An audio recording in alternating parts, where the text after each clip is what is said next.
ബംഗ്ലാദേശിലെ ഹിന്ദുക്കൾക്കെതിരെയുള്ള ആക്രമണങ്ങൾ നേരിടാൻ ഹിന്ദുക്കൾ ഒന്നിക്കണമെന്ന നിർദ്ദേശവുമായി ടി.പി. സെൻകുമാർ. കൊൽക്കത്തയിൽ 1947 നടന്ന ആക്രമണത്തിൽ ഹിന്ദുക്കൾ പിന്നാക്കം പോയതാണ്. അതിനുശേഷം ഹിന്ദുവിനെതിരെ ഉണ്ടാകുന്ന ആക്രമണങ്ങൾക്കും വിരുദ്ധതയ്ക്കും കാരണമെന്ന് തന്റെ ഫേസ്ബുക്ക് പോസ്റ്റിലൂടെ വെളിപ്പെടുത്തിയിരിക്കുകയാണ് ടി.പി. സെൻകുമാർ.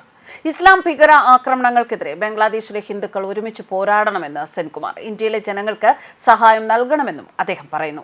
ഗാന്ധിജിയുടെ മാതൃകയല്ല, സുഭാഷ് ചന്ദ്രബോസിന്റെ മാതൃകയിലുള്ള തിരിച്ചടിയാണ് ബംഗ്ലാദേശിൽ വേണ്ടതെന്നും സെൻകുമാർ പറഞ്ഞു.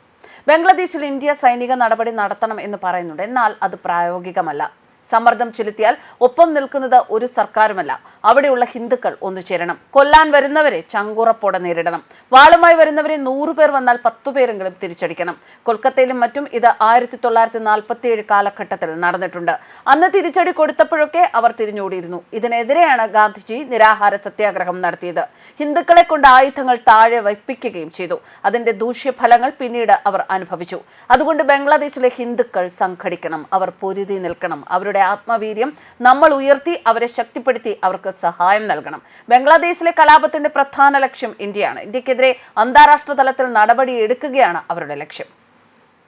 ഇസ്രായേലിനെതിരെ ശബ്ദമുയർത്തുന്നവർ എന്തുകൊണ്ട് ബംഗ്ലാദേശിലെ ഹിന്ദുക്കൾക്ക് നേരെയുള്ള ആക്രമണങ്ങൾ കാണുന്നില്ല എന്നും അദ്ദേഹം തന്റെ ഫേസ്ബുക്ക് പോസ്റ്റിലൂടെ ചോദിച്ചു. എന്നാൽ ബംഗ്ലാദേശിൽ സുരക്ഷാ സാഹചര്യങ്ങൾ വഷളായിക്കൊണ്ടിരിക്കുന്നത് തിരഞ്ഞെടുപ്പ് സുരക്ഷിതമല്ല എന്ന ഒരു ധാരണ സൃഷ്ടിക്കാനും അതുവഴി തിരഞ്ഞെടുപ്പ് മാറ്റിവെക്കാനുമുള്ള നീക്കങ്ങളാണ്. മുഹമ്മദ് യൂനുസിന്റെ നേതൃത്വത്തിലുള്ള ഇടക്കാല സർക്കാരിന് വിശ്വാസയോഗ്യമായ തിരഞ്ഞെടുപ്പ് പ്രക്രിയ ഉറപ്പാക്കാൻ സാധിക്കുമോ എന്ന ചോദ്യങ്ങൾ ഉയരുന്ന സാഹചര്യത്തിൽ കൂടിയാണ് ഇത്തരമൊരു ആരോപണം ഉയർന്നുവരുന്നത്. ഉസ്മാൻ ഹാദിയുടെ മരണത്തിന് തൊട്ടു പിന്നാലെ ധാക്ക അടക്കമുള്ള വിവിധ നഗരങ്ങളിലുണ്ടായ പ്രതിഷേധ പ്രകടനങ്ങൾക്ക് ഒരു ഏകോപന സ്വഭാവമുണ്ടായിരുന്നു. പ്രക്ഷോഭം ആരംഭിച്ചത് ഉടൻ തന്നെ വ്യാപകമായ ആക്രമണങ്ങളായി മാറി. തീവെപ്പ്, നാശനഷ്ടങ്ങൾ, തെരുവിൽ നേരിട്ടുള്ള ഏറ്റുമുട്ടലുകൾ, ഇതൊക്കെ സംശയത്തോടെയാണ് നിരീക്ഷകർ കാണുന്നത്. ജനക്കൂട്ടം ഹൈവേകൾ ഉപരോധിച്ചു, മുൻ മന്ത്രിമാരുടെ വീടുകൾ ആക്രമിച്ചു, നിരവധി അവാമി ലീഗ് പ്രവർത്തകരെയും ലക്ഷ്യമിട്ട് ആക്രമണം നടന്നു. മാധ്യമ സ്ഥാപനങ്ങൾക്കും കനത്ത നാശനഷ്ടം സംഭവിച്ചു. ഇതെല്ലാം ഒരു ആസൂത്രണ കലാപത്തിലേക്കാണ് വിരൽ ചൂണ്ടുന്നത്.